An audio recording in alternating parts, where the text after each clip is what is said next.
SD Kannada ಕಲಿಕೆಯನ್ನು ವೀಕ್ಷಿಸುವಂತಹ ವೀಕ್ಷಕರಿಗೆ ನಮಸ್ಕಾರಗಳು. ನಾವು ಕಳೆದ ವಿಡಿಯೋಗಳಲ್ಲಿ ಕ್ರಿಯಾಪದದ ಬಗ್ಗೆ, ಕ್ರಿಯಾಪದದಲ್ಲಿರುವಂತಹ ವಿಧಗಳ ಬಗ್ಗೆ, ಕ್ರಿಯಾಪದದಲ್ಲಿ ಇರುವಂತಹ ರೂಪಗಳ ಬಗ್ಗೆ ತಿಳಿತಾ ಇದ್ವಿ. ಕ್ರಿಯಾಪದದ ರೂಪದಲ್ಲಿ ಇರುವಂತಹ ಕಾಲರೂಪಗಳನ್ನು ನೋಡಿದ್ವಿ. ಈಗ ಅರ್ಥರೂಪ ಕ್ರಿಯಾಪದಗಳಲ್ಲಿ ಬರುವಂತಹ 3 ವಿಧಗಳಲ್ಲಿ ನಾವು ನಿನ್ನೆ ಒಂದು ವಿಡಿಯೋದಲ್ಲಿ ವಿದ್ಯಾರ್ಥಕ ಕ್ರಿಯಾಪದವನ್ನ ನೋಡಿದ್ವಿ. ಈಗ ಎರಡನೇ ಕ್ರಿಯಾಪದ ಅರ್ಥರೂಪ ಕ್ರಿಯಾಪದ ಆಗಿರುವಂತಹದ್ದು ನಿಷೇಧಾರ್ಥಕ ಕ್ರಿಯಾಪದ. ನಿಷೇಧಾರ್ಥಕ ಕ್ರಿಯಾಪದ ಅಂದ್ರೆ ಕ್ರಿಯೆಯು ನಡೆಯಲಿಲ್ಲ ಎಂಬರ್ಥ ತೋರುವಾಗ ಧಾತುಗಳ ಮೇಲೆ ಆಖ್ಯಾತ ಪ್ರತ್ಯಯಗಳು ಸೇರಿ ನಿಷೇಧಾರ್ಥಕ ಕ್ರಿಯಾಪದ ಎನಿಸುವುದು. ಅಂದ್ರೆ ನಾವು ಮಾಡುವಂತಹ ಒಂದು ಕ್ರಿಯೆ ನಡೆಯಲಿಲ್ಲ, ಅದು ನಡೆದೇ ಇಲ್ಲ ಅನ್ನುವಂತಹ ಒಂದು ಅರ್ಥವನ್ನ ತೋರುವಾಗ ಧಾತುಗಳ ಮೇಲೆ ನಾವು ಆಖ್ಯಾತ ಪ್ರತ್ಯಯವನ್ನ ಸೇರಿಸಿ ನಾವು ನಿಷೇಧಾರ್ಥಕ ಕ್ರಿಯಾಪದಗಳನ್ನು ಮಾಡ್ತೀವಿ. ಹಾಗಾದ್ರೆ ನಿಷೇಧಾರ್ಥಕ ಕ್ರಿಯಾಪದಗಳಲ್ಲಿ ಯಾವ್ಯಾವ ಉದಾಹರಣೆಗಳು ಬರ್ತಾವು ಅಂತ ನೋಡೋಣ. ಧಾತು ಮಾಡು ಅನ್ನುವಂತಹದಕ್ಕೆ ನಾವು ಪುರುಷಾರ್ಥಗಳನ್ನ ಸೇರಿಸಿದಾಗ ನಿಷೇಧಾರ್ಥಕಗಳು ಹೇಗೆ ಉಂಟಾಗ್ತಾವು ಅಂತ ನೋಡೋಣ. ಉತ್ತಮ ಪುರುಷ ನಾನು ಎನ್ನುವಲ್ಲಿ ಮಾಡು ಅನ್ನುವಂತಹ ಧಾತು ಏನು ಅನ್ನುವಂತಹ ಆಖ್ಯಾತ ಪ್ರತ್ಯಯವನ್ನ ಸೇರಿಸಿದಾಗ ಮಾಡೇನು ಅನ್ನೋದನ್ನ ಬರುತ್ತೆ. ಅದೇ ತರ ಬಹುವಚನದಲ್ಲಿ ಮಾಡೇವು ಅಂತ ಬರುತ್ತೆ. ನಂತರ ಮಧ್ಯಮ ಪುರುಷ ನೀನು ಅನ್ನೋದಕ್ಕೆ ಧಾತು ಮಾಡು, ಅದಕ್ಕೆ ಎ ಅನ್ನುವಂತಹ ಆಖ್ಯಾತ ಪ್ರತ್ಯಯ ಸೇರಿಸಿದರೆ ಮಾಡೆ ಅನ್ನುವಂಥದ್ದು ಬರುತ್ತೆ. ಅದೇ ತರ ಬಹುವಚನದಲ್ಲಿ ಮಾಡರಿ ಅಂದ್ರ ಇಲ್ಲಿ ನೀನು ಕೆಲಸ ಮಾಡೇ ಮಾಡಂಗಿಲ್ಲ ಅನ್ನೋ ಅರ್ಥ. ನೀವು ಕೆಲಸ ಮಾಡರಿ, ಮಾಡಿರಿ ಅಲ್ಲ ಮಾಡರಿ ಅನ್ನುವಂಥದ್ದು.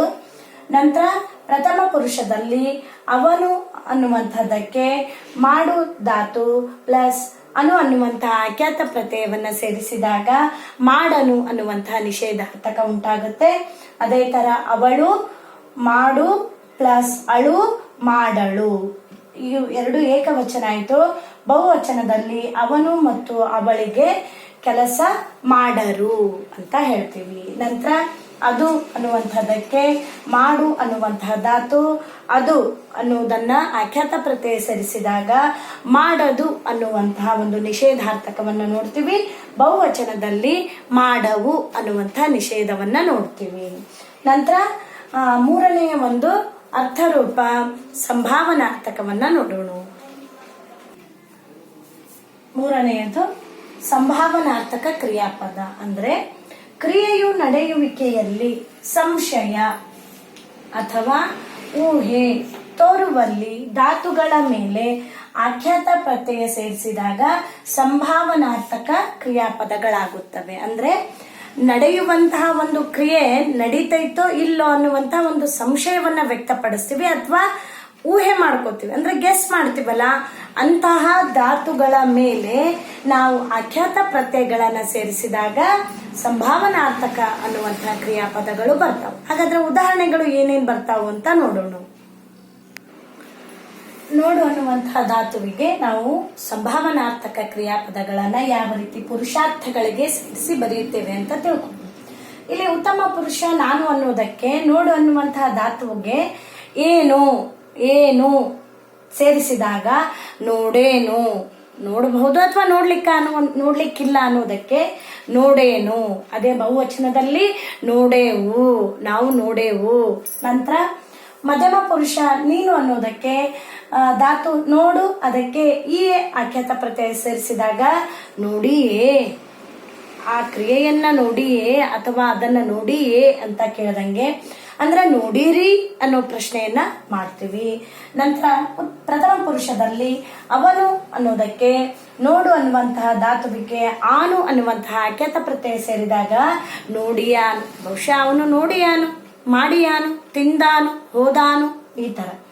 ಅದೇ ತರ ಅವಳು ಅದಕ್ಕೆ ನೋಡು ಅನ್ನುವಂತಹ ಧಾತುವನ್ನ ಸೇರಿಸಿ ಆಳು ಅನ್ನುವಂತಹ ಆಖ್ಯಾತ ಪ್ರತ್ಯಯ ಸೇರಿದಾಗ ನೋಡಿಯಾಳು. ಇವೆರಡರ ಬಹುವಚನದಲ್ಲಿ ನೋಡಿಯಾರು ಬಹುವಚನದಲ್ಲಿ ಬರುತ್ತೆ. ಅದೇ ತರ ಅದು ಅನ್ನೋದಕ್ಕೆ ನೋಡು ಅನ್ನುವಂತಹ ಧಾತು ಜೊತೆಗೆ ಈತು ಅನ್ನುವಂತಹ ಆಖ್ಯಾತ ಪ್ರತ್ಯಯ ಸೇರಿ ನೋಡೀತು. ನೋಡಿಯಾವು ಅನ್ನುವಂತಹ ಬಹುವಚನದಲ್ಲಿ ನಾವು ತಗೋಬಹುದು. ಇದಿಷ್ಟು ಏನಾಯ್ತು, ಅರ್ಥರೂಪ ಕ್ರಿಯಾಪದಗಳಲ್ಲಿ ಮೊದಲೇದು ವಿದ್ಯಾರ್ಥಕ, ಎರಡನೆಯದು ನಿಷೇಧಾರ್ಥಕ, ಮೂರನೆಯದು ಸಂಭಾವನಾರ್ಥಕ ಕ್ರಿಯಾಪದಗಳನ್ನ ನೋಡಿದ್ವಿ. ಈಗ ಕೆಲವೊಂದು ಕ್ರಿಯಾಪದಗಳನ್ನ ಕೊಡ್ತೀನಿ. ಆ ಕ್ರಿಯಾಪದಗಳಲ್ಲಿ ಯಾವುದು ಧಾತು ಅನ್ನೋದನ್ನ ಗುರುತಿಸೋನು. ಅದೇ ರೀತಿಯಾಗಿ ಕೆಲವೊಂದು ಧಾತುಗಳನ್ನ ಆಯ್ಕೆ ಮಾಡಿಕೊಂಡು ಆ ಧಾತುಗಳು ವಿದ್ಯಾರ್ಥಕ, ಸಂಭಾವನಾರ್ಥಕ ಹಾಗೂ ನಿಷೇಧಾರ್ಥಕದಲ್ಲಿ ಯಾವ ರೀತಿಯಾದಂತಹ ರೂಪವನ್ನ ಪಡಿತಾವು ಅನ್ನೋದನ್ನು ಕೂಡ ನಾವು ನೋಡೋಣ. ನೋಡ್ರಿ, ಧಾತು ಗುರುತಿಸಿ ಬರೆಯಿರಿ. ಇಲ್ಲಿ ಮೊದಲೇದು ಕ್ರಿಯಾಪದಗಳನ್ನ ಕೊಟ್ಟಿದ್ದಾರೆ. ನಿಲ್ಲಿಸು, ನಡೆಸು, ಹಚ್ಚುವುದು, ಮುಟ್ಟೋಣ, ಕಟ್ಟುವುದು ಹಾಗೂ ಆಗೋಣ ಅನ್ನುವಂತ ಕ್ರಿಯಾಪದಗಳನ್ನ ಕೊಟ್ಟಿದ್ದಾರೆ. ಕ್ರಿಯಾಪದದಲ್ಲಿ ಬರುವಂತಹ ಧಾತು ಯಾವುದೇ ಬರುತ್ತೆ ಅದನ್ನ ಗುರುತಿಸಿ ಅಂತ ಹೇಳಿದ. ಇಲ್ಲಿ ನಿಲ್ಲಿಸು ಅನ್ನೋದಕ್ಕೆ ಧಾತು ಯಾವ್ದು ಬರುತ್ತೆ, ನಿಲ್ಲು. ನಂತರ ನಡೆಸು ಅನ್ನುವುದಕ್ಕೆ ನಡೆ ಅನ್ನುವಂತಹ ಧಾತು. ಹಚ್ಚುವುದು ಅನ್ನುವುದಕ್ಕೆ ಹಚ್ಚು ಅನ್ನುವಂತಹ ಧಾತು. ಮುಟ್ಟೋಣ ಅನ್ನುವಂತಹ ಕ್ರಿಯಾಪದಕ್ಕೆ ಮುಟ್ಟು ಅನ್ನುವಂತಹ ಧಾತು ಬರುತ್ತೆ. ಅದೇ ರೀತಿಯಾಗಿ ಕಟ್ಟುವುದು ಅನ್ನುವಂತಹ ಕ್ರಿಯಾಪದಕ್ಕೆ ಕಟ್ಟು ಅನ್ನುವಂತಹ ಧಾತು ಬರುತ್ತೆ. ನಂತರ ಆಗೋಣ ಅನ್ನುವಂತಹ ಕ್ರಿಯಾಪದಕ್ಕೆ ಆಗು ಅನ್ನುವಂತಹ ಏನ್ ಬರುತ್ತೆ, ಧಾತು ಬರುತ್ತೆ ಅಂತ ಹೇಳ್ಬೋದು. ಈ ತರ ಧಾತುಗಳನ್ನ ಕೊಟ್ಟು ನಿಮಗೆ ವಿದ್ಯಾರ್ಥಕ, ಸಂಭಾವನಾರ್ಥಕ ಹಾಗೂ ನಿಷೇಧಾರ್ಥಕಗಳನ್ನ ಕೇಳಬಹುದು. ಅಂದ್ರೆ ನಿಮಗೆ ಮೂರನೇ ಸಂಬಂಧಿ ಪದದಲ್ಲಿ ಈ ಅರ್ಥರೂಪ ಕ್ರಿಯಾಪದಗಳು ಬಂದೇ ಬರ್ತಾವು. ಎರಡನೇ ಮೇನ್ ನೋಡ್ರಿ, ಕೆಳಗಿನ ಧಾತುಗಳಿಗೆ ವಿದ್ಯಾರ್ಥಕ, ನಿಷೇಧಾರ್ಥಕ, ಸಂಭಾವನಾರ್ಥಕ ರೂಪ ಬರೆಯಿರಿ ಅಂತ ಹೇಳ್ತಾರೆ. ಅಂದ್ರೆ ಕೆಲವೊಂದು ಧಾತುಗಳನ್ನ ಕೊಡೋನು. ಉದಾಹರಣೆಗೆ ಹಾಡು ಅನ್ನುವಂತಹ ಧಾತು, ಅದಕ್ಕೆ ವಿದ್ಯಾರ್ಥಕ ಏನ್ ಬರುತ್ತೆ ಹೇಳ್ರಿ, ವಿದ್ಯಾರ್ಥಕ ಹಾಡಲಿ. ನಿಷೇಧಾರ್ಥಕ ಹಾಡನು. ಸಂಭಾವನಾರ್ಥಕ ಹಾಡಿಯಾನು.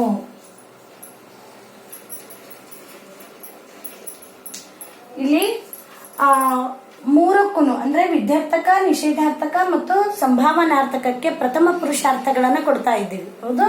ನಂತರ ನೋಡು. ನೋಡು ಅನ್ನುವಂತಹ ಧಾತುವಿಗೆ ವಿದ್ಯಾರ್ಥಕ ನೋಡಲಿ. ನಿಷೇಧಾರ್ಥಕ ನೋಡನು. ಸಂಭಾವನಾರ್ಥಕ ನೋಡಿಯಾನು. ಇಲ್ಲಿ ನಿಮಗ ಗಮನಕ್ಕೆ ಬಂದಿರಬೇಕು, ವಿದ್ಯಾರ್ಥಕ ಅಂದ್ರ ಅಲಿ ಅನ್ನುವಂತಹ ಕೊನೆಗೆ ಆಖ್ಯಾತ ಪ್ರತ್ಯಯ ಬಂದಿತ್ತು ಅಂದ್ರೆ ಅದು ವಿದ್ಯಾರ್ಥಕ. ಅನು ಅನ್ನುವಂತಹ ಆಖ್ಯಾತ ಪ್ರತ್ಯಯ ಬಂದಿತ್ತು ಅಂದ್ರೆ ಅದು ನಿಷೇಧಾರ್ಥಕ. ಆನು ಅನ್ನುವಂತಹ ಆಖ್ಯಾತ ಪ್ರತ್ಯಯ ಬಂದಿತ್ತು ಅಂದ್ರೆ ಸಂಭಾವನಾರ್ಥಕ ಅನ್ನೋದನ್ನ ನೀವು ನೆನಪಲ್ಲಿ ಇಟ್ಕೋಬೇಕು. ನಂತರ ಕಟ್ಟು. ಕಟ್ಟು ವಿದ್ಯಾರ್ಥಕ, ಕಟ್ಟಲಿ. ಕಟ್ಟನು. ನಂತರ ಯಾವ್ದು ಬರುತ್ತೆ, ಕಟ್ಟಿಯಾನು. ಕಟ್ಟಿಯಾನು. ನಂತರ ಬರೋದು ಕೇಳು. ಕೇಳು, ಕೇಳಲಿ. ಕೇಳನು. ನಂತರ ಕೇಳಿಯಾನು. ಕೇಳಿಯಾನು. ನಂತರ ಬರೋದು ಓಡು. ಓಡು, ಓಡಲಿ. ಆಮೇಲೆ ಓಡನು. ನಂತರ ಓಡಿಯಾನು.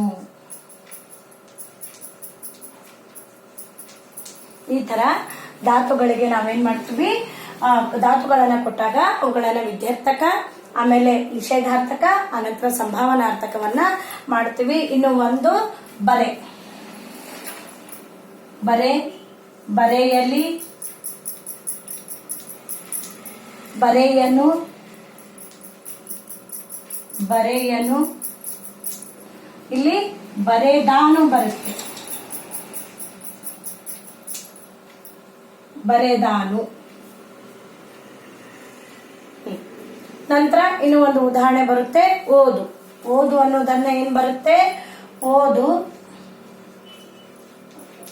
ಓದಲಿ, ಆಮೇಲೆ ಓದನು, ಓದಿಯಾನು,